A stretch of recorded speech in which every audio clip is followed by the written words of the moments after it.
जर तुम्ही गेल्या अनेक दिवसापासून पीक विम्याच्या पैशाची वाट पाहत असाल तर तुमच्यासाठी अत्यंत महत्त्वाची बातमी आली आहे, कारण राज्य सरकार आणि कृषी विभागाकडून नुकताच अधिकृत जी.आर. जाहीर झालाय.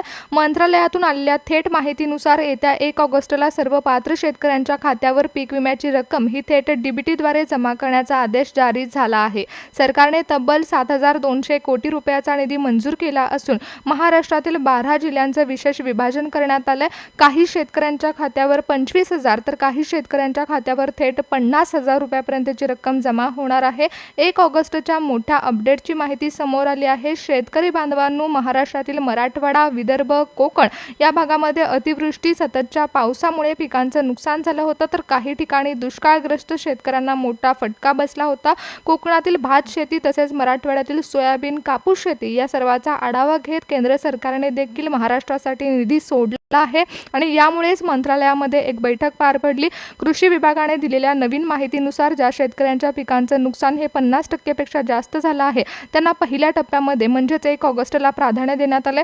कृषी विभागाकडून स्पष्ट निर्देश देण्यात आले आहेत की तालुका पातळीवरती देखील पडताळणी पूर्ण झाली असून पंतप्रधान नरेंद्र मोदी साहेबांच्या पीएम किसान सन्मान योजनेचा डेटा आणि महाराष्ट्रातील नमो शेतकरी महासन्मान निधी योजनेचा डेटा एकत्र करून कृषी विभागाने एकाच डेटाबेसवरून पीक विम्यासाठी शेतकऱ्यांची नवीन यादी बनवली आहे. शेतकरी बांधवांनो, ज्या जिल्ह्यांमध्ये 50 ते 70% पेक्षा जास्त पिकांचं नुकसान झालं होतं अशा 12 जिल्ह्यांची विशेष निवड ही पहिल्या टप्प्यासाठी करण्यात आली आहे. त्यामुळे कोणत्या 12 जिल्ह्यांची नावं तसेच कोणत्या पिकाला किती भरपाई मिळणार आहे याची सविस्तर माहिती जी.आर. मध्ये स्पष्ट नमूद करण्यात आली आहे आणि तीच माहिती आपण आजच्या व्हिडिओमध्ये घेऊयात. शेतकरी बांधवांनो, राज्याचे मुख्यमंत्री देवेंद्र फडणवीस साहेब आणि कृषी विभागाच्या उच्चस्तरीय समितीची मंत्रालयामध्ये तब्बल 2 तास बैठक पार पडली आहे आणि या बैठकीनंतर निर्णय घेण्यात आला आहे तो लाखो शेतकऱ्यांसाठी फायद्याचा ठरला आहे.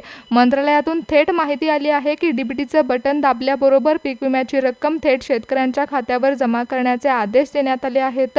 1 ऑगस्टला दुपारी ठीक 1 वाजता डीबीटीद्वारे पीक विम्याची रक्कम थेट शेतकऱ्यांच्या खात्यावर जमा होईल.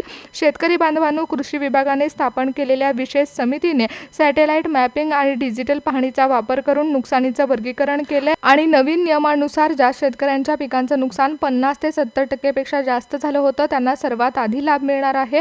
सोयाबीन आणि कापूस उत्पादक शेतकऱ्यांना पावसाच्या अनिश्चिततेमुळे मोठा फटका बसल्याने त्यांना 25 ते 50,000 रुपयापर्यंतची कमाल भरपाई मिळणार आहे.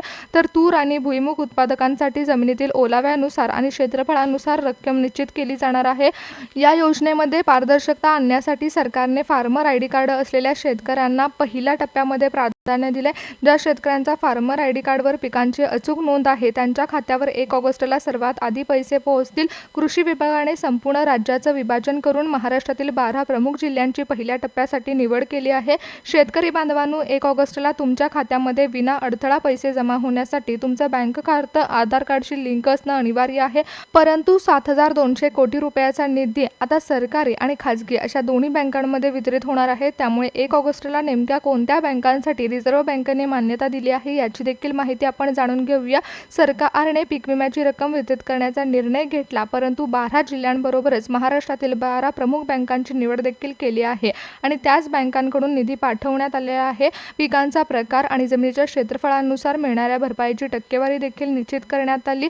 पण त्याहून महत्त्वाची बातमी म्हणजे राज्य सरकारने रिझर्व्ह बँक ऑफ इंडियाकडून मान्यता प्राप्त असलेल्या 6 प्रमुख सरकारी बँका आणि 6 खाजगी बँका अशा एकूण 12 बँकांमध्ये निधी वर्ग केला आहे. 1 ऑगस्ट रोजी दुपारी 1 वाजता डीबीटीचं बटन दाबल्यानंतर तुमच्या खात्यामध्ये पैसे जमा होतील.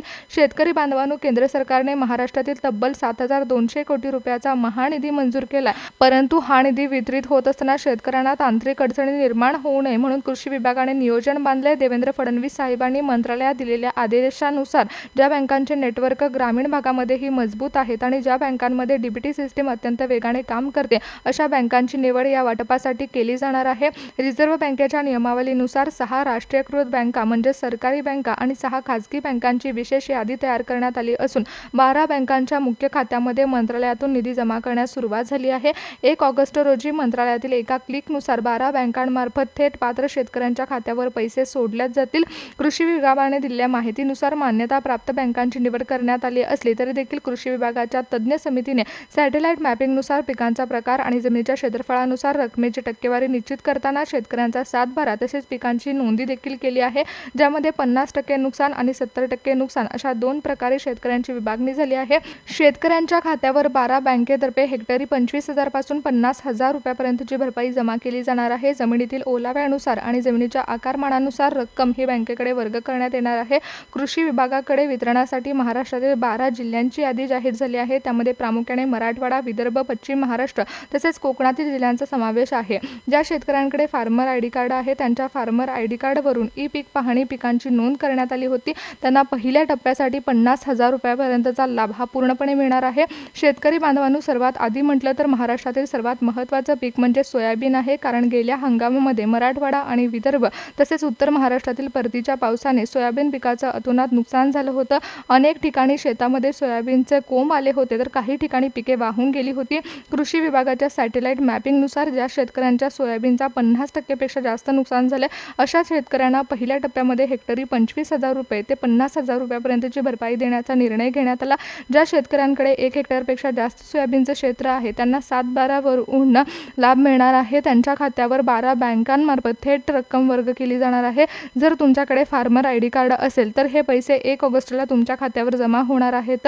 त्यानंतर महाराष्ट्रातील दुसरं पीक म्हणजेच कापूस आहे. कापूस उत्पादक शेतकऱ्यांना यंदा सततच्या पावसामुळे मोठा आर्थिक फटका बसला होता. कृषी मंत्रालयाने कापूस उत्पादकांसाठी विशेष निधींची तरतूद केली आहे. ज्या शेतकऱ्यांनी ई पीक पाहणीमध्ये कापूस पिकांची नोंद केली होती आणि ज्यांचं जमिनीचं क्षेत्रफळ हे 1 ते 2 हेक्टर दरम्यान आहे अशा शेतकऱ्यांना प्रति हेक्टरी 30,000 रुपयापासून ते 45,000 रुपयापर्यंतचा विमा निधी मंजूर करण्यात आला.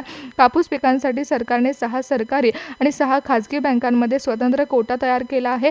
सोयाबीन आणि कापूस याच्यानंतर सर्वात जास्त पीक घेतलं जातं ते तूर आणि भुईमूग. शेतकरी बांधवांनो, तूर आणि भुईमूग पिकांचं नुकसान हे जमिनीतील ओलावा आणि काढणीच्या वेळी झालेल्या पावसावर अवलंबून असतं. कृषी विभागाच्या डिजिटल सर्वेक्षणानुसार तूर उत्पादक शेतकऱ्यांना त्यांच्या पिकाच्या नुकसानीच्या तीव्रतेनुसार हेक्टरी 15,000 ते 25,000 रुपयापर्यंतची मदत दिली जाणार आहे. तर भुईमूग उत्पादकांसाठी जमिनीच्या आकारमानानुसार 10,000 ते 20,000 रुपयापर्यंतची रक्कम निश्चित करण्यात आली आहे. शेतकरी बांधवांनो, आता तुमच्याकडे जर फार्मर आयडी कार्ड असेल तर पिकाच्या प्रकारानुसार आणि जमिनीच्या क्षेत्रफळानुसार तुमच्या खात्यावर 1 ऑगस्टला पीक विम्याची रक्कम ही वितरित केली जाणार आहे. महाराष्ट्रातील 12 जिल्ह्यांमधील प्रमुख 12 बँकांमध्ये पैसे वितरित केले जाणार आहेत. त्यामुळे 12 बँकांची नावे जाणून घेऊया. शेतकरी बांधवांनो, 1 ऑगस्ट रोजी होणाऱ्या पीक विमा वाटपासाठी कृषी विभागाने 6 सरकारी बँकांची निवड केली आहे. त्यामध्ये पहिल्या क्रमांकावर स्टेट बँक ऑफ इंडिया आहे. राज्याच्या कृषी विभागाने दिलेल्या माहितीनुसार 1 ऑगस्ट रोजी दुपारी 1 वाजता सर्वात पहिल्यांदा SBI बँकेमध्ये पैसे जमा होतील. दुसऱ्या क्रमांकावर बँक ऑफ महाराष्ट्र आहे, जी महाराष्ट्रातील शेतकऱ्यांची सर्वात मोठी बँक मानली जाते. SBI नंतर या बँकेमध्ये पैसे सोडले जाणार आहेत. याशिवाय Punjab national bank, bank of Baroda, central bank, Canada bank या उर्वरित बँकांमध्ये 1 ऑगस्टला निधी वर्ग केला जाईल. सरकारी बँकांसोबतच राज्य सरकारने रिझर्व्ह बँक ऑफ इंडियाच्या मान्यतेनुसार 6 खाजगी बँकांची सुद्धा निवड केली आहे. खाजगी बँकांमधील ICICI बँकेमध्ये सर्वात जास्त शेतकऱ्यांची खाती आहेत. त्यामुळे पीक विम्याची रक्कम ही ICICI बँकेमध्ये देखील सोडली जाणार आहे. HDFC bank, axis bank, IDFC bank तसेच सर्वात महत्त्वाची म्हणजेच कोटक महिंद्रा आणि इंडियन बँकेमध्ये देखील सर्व्हर ॲक्टिव्ह असतात. त्यामुळे खाजगी बँकांचे सर्व्हर जलद गतीने काम करत असल्यामुळे अशा खाजगी बँकांमध्ये देखील सरकार पीक विमा रक्कम वितरण करणार आहे. 6 सरकारी आणि 6 खाजगी बँकांमध्ये विशेष अटीनुसार निधी वर्ग करण्यात येणार आहे. NPCI मॅपिंग देखील अनिवार्य आहे. त्यामुळे महाराष्ट्रातील शेतकऱ्यांना तांत्रिक अडचणीशिवाय पैशाचा लाभ मिळणार आहे. DBTद्वारे हे वितरण पार पडणार आहे.